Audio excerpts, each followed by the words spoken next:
بسم اللہ الرحمن الرحیم. جی السلام علیکم ورحمۃ اللہ وبرکاتہ. تمام احباب کا شکریہ، خصوص سعد بھائی کا، انظر بھائی کا، باقی جو ہمارے بحرین کے احباب ہیں. اللہ تعالیٰ نے ایک دفعہ پھر یہ موقع پیدا کیا کہ ہم لوگ دین کی نسبت سے ایک جگہ پر جمع ہوں، اور اللہ تعالیٰ کے ہر فیصلے، ہر مشیت میں کوئی نہ کوئی حکمت ہوتی ہے. پچھلے سال بھی ہم اسی جگہ پر بیٹھے تھے، بے تکلف گپ شپ کی نشست ہوئی، لیکن خدا کے دین کی بات اگر اخلاص کے ساتھ کی جائے تو اللہ تعالیٰ اس کو فروغ بھی دیتا ہے. ہم نے اس کو ریکارڈ کر لیا تو ہزاروں لاکھوں لوگوں تک خیر کی بات پہنچی. آج بھی کوشش کریں گے کہ اس مجلس میں اس نیت کے ساتھ شریک ہوں کہ اللہ کے دین کی معرفت فاملی صاحب جیسے بڑے صاحب علم سے جس حد تک حاصل ہو سکے وہ حاصل کریں، اور جب ہم یہاں سے اٹھ کے جائیں تو اپنے ساتھ بھی یہ عہد کریں کہ اس طرح کی جو مذہبی مجالس ہوتی ہیں یہ محض گفتن نشستن برخاستن نہ ہو، بلکہ ہمارے اندر حقیقی تبدیلی کا باعث بنے.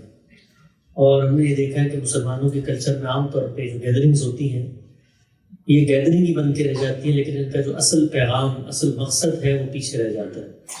تو آپ حضرات بھی بے تکلف فاملی صاحب سے غیر رسمی نشست ہے، سوالات کریں، بات چیت کریں، کوئی تنقید ہے، کوئی اعتراض ہے، کسی چیز پہ تبصرہ کرنا ہے. یہ کرتے ہوئے یہ بھی پیش نظر رکھیں کہ باقی بھی لوگ موجود ہیں، ہر ایک کے دل میں سوال کی خواہش بھی ہوتی ہے. ہم اگر ایثار کے جذبے کے ساتھ باقی لوگوں کو موقع دیں. یہ بھی ہوتا ہے کبھی کبھی کوئی شخص سوال پوچھ رہا ہے وہ آپ کے لیے اہم نہیں ہوتا یا آپ نے اس کا جواب سنا ہوا ہوتا ہے، لیکن اس شخص کے لیے اس کی بڑی اہمیت ہوتی ہے. تو دینی مجالس کو ایک رول ماڈل بننا چاہیے، اخلاقیات کا بھی، تحمل کا بھی، بردباری کا بھی. اسی اپنائیت کے ساتھ اور غامدی صاحب کے شکریہ کے ساتھ، اور یہ بھی حقیقت ہے کہ غامدی صاحب سفر کے لیے جس طرح میں نے آخری سال بھی عرض کیا تھا آبادہ نہیں ہوتے، لیکن بحرین والوں کی محبت ہے کہ ایک دفعہ پھر ہم یہاں پر حاضر خدمت ہے. ہماری مجلس میں عبد شکیل عالمی صاحب بھی تشریف فرما ہے، بہت بڑے صاحب علم ہیں، یہ بھی ہمارے لیے باعث اعزاز. اور یہاں کے ساتھی انہوں نے ایک سوال مجھ سے پوچھا، اس سے ہم آغاز کرتے ہیں چونکہ وہ براہ راست دینی فکر سے متعلق سوال ہے، اور پھر آپ لوگوں کے پاس انشاءاللہ سوالات حاضر ہو جائیں گے. ہم سب میرے سامنے ایک اقتباس ہے، غالباً 2003 کی یہ تحریر ہے جس میں آپ نے لکھا ہے: جس طرح بر صغیر میں ہماری قدیم علمی روایت کے آخری عالم مولانا سید ابوالعلا صاحب مودودی تھے، اس طرح اسلام کے دور جدید کے پہلے عالم کی حیثیت امین الدین فراہی کو حاصل ہے. میں یہ چاہتا ہوں ذرا اس پر آپ ہمیں سمجھائیے کہ کس بنیاد پہ آپ نے یہ بات کہی ہے کہ قدیم علمی روایت کے آخری عالم مولانا مودودی تھے اور جدید دور کے پہلے عالم مولانا امین الدین فراہی ہیں. الحمدللہ رب العالمین والصلاة والسلام علی محمد الامین. اعوذ باللہ من الشیطان الرجیم. بسم اللہ الرحمن الرحیم. عزیزان گرامی، میں آپ سب کا بہت شکرگزار ہوں کہ آپ اس طالب علم کی معروضات سننے کے لیے یہاں جمع ہوئے ہیں. مجھ سے جو سوال کیا گیا ہے وہ ایک مفصل خطبے کا تقاضا کرتا ہے. جب ہم یہ کہتے ہیں کہ ہمارے ممدوح و مخدوم مولانا سید ابوالعلا صاحب مودودی اسلام کے دور قدیم کے آخری عالم تھے، جب یہ کہتے ہیں کہ امام امین الدین فراہی دور جدید کے پہلے عالم ہے، تو یہ چیز ایک مقالے کا تقاضا کرتی ہے. اس لیے اس مجلس میں اس طرح کی گفتگو تو ممکن نہیں ہے. میں بہت مختصر طریقے پر چند نکات کی طرف توجہ دلاؤں گا جس سے ہو سکتا ہے کہ اس بات کو سمجھنے میں کچھ مدد حاصل ہو سکے. اللہ تعالیٰ کا دین اسلام ہے، یہ پیغمبروں کا دین ہے. آدم علیہ السلام سے لے کر محمد الرسول اللہ صلی اللہ علیہ وسلم تک سب اسی دین کی دعوت لے کر آئے ہیں. اس دین میں لوگ آدم علیہ السلام کے زمانے میں داخل ہوں یا اب داخل ہوں، اللہ کے نزدیک سب مسلمان ہیں، اور اللہ نے یہی دین ہمیشہ کے لیے پسند فرمایا ہے.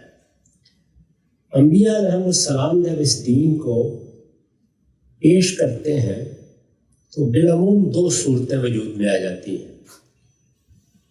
قرآن مجید نے بیان کیا ہے کہ بہت سے انبیاء تو ایک روایت قائم کر دیتے ہیں جس میں دینی اعمال لوگوں میں جاری کر دیے جاتے ہیں، جیسے نماز ہے، جیسے روزہ ہے، جیسے حج ہے، عمرہ ہے، تطہیر بدن کی بعض ہدایات ہیں۔ اور کبھی کبھی وہ یہ بھی کرتے ہیں کہ پیغمبروں کے ساتھ باقاعدہ کوئی کتاب اتارتے ہیں۔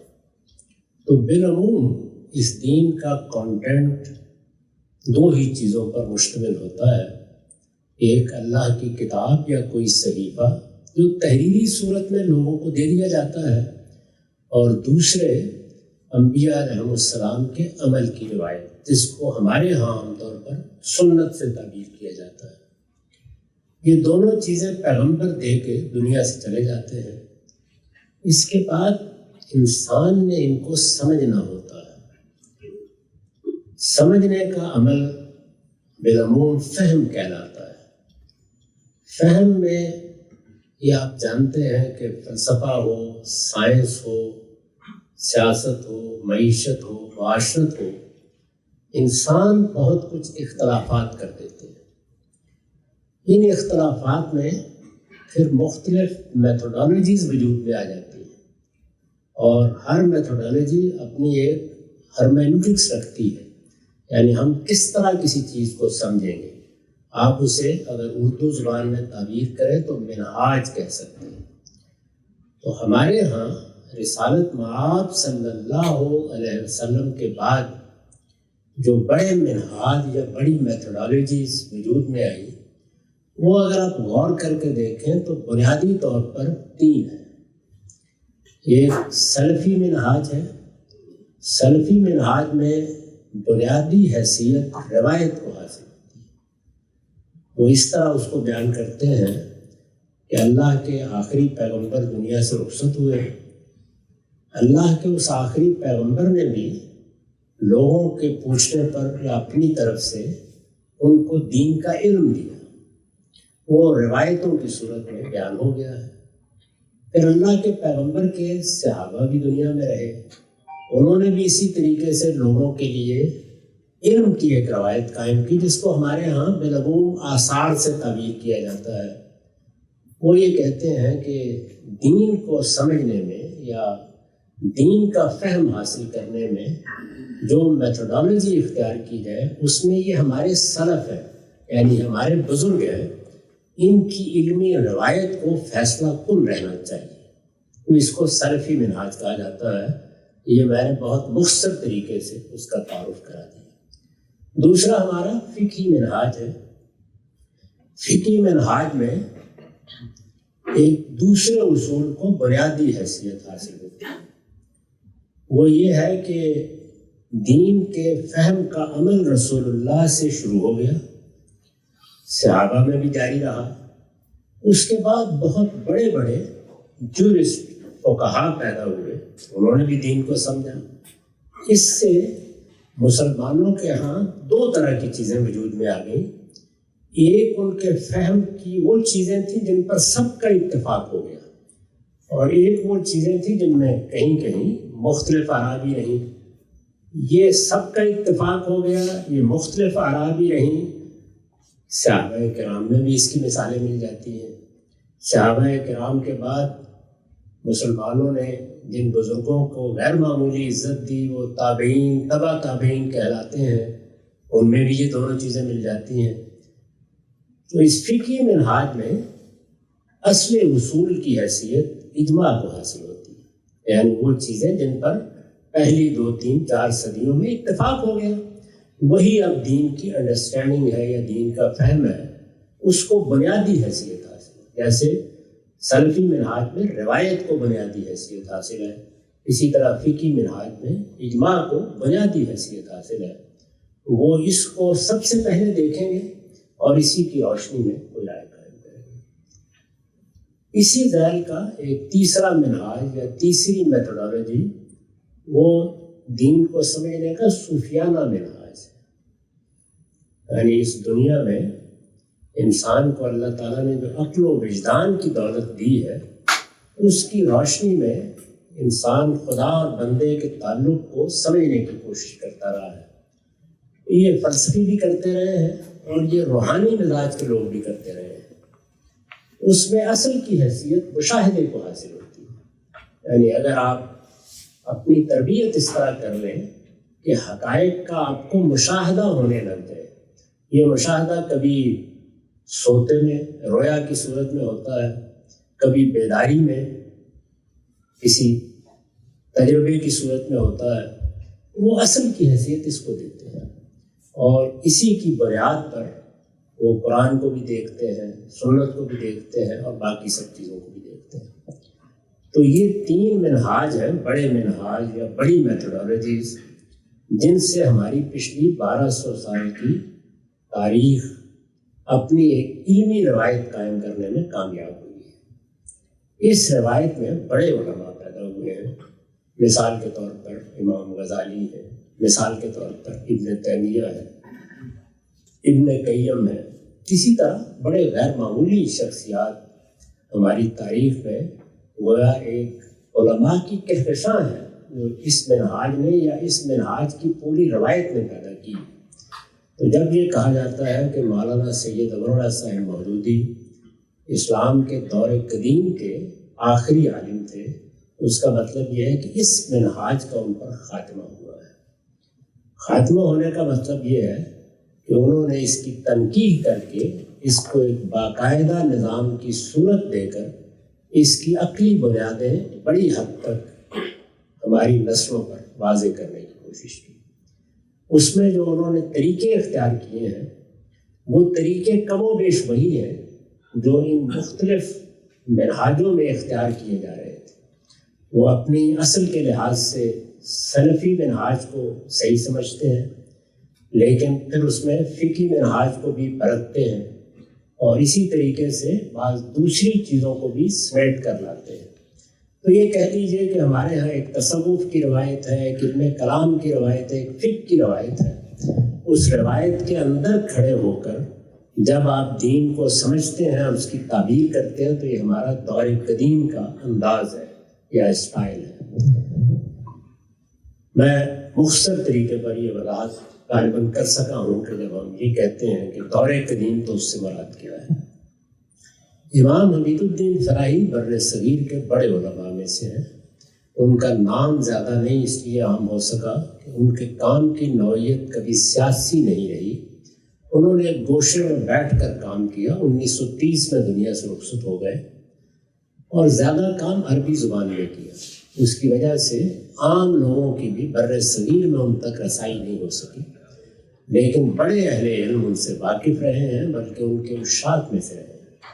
غیر معمولی شخصیت، میرے نزدیک تو وہ اس ہمارے نئے دور کے لیے آیت من آیات اللہ تھے، اللہ کی نشانیوں میں سے ایک نشانی۔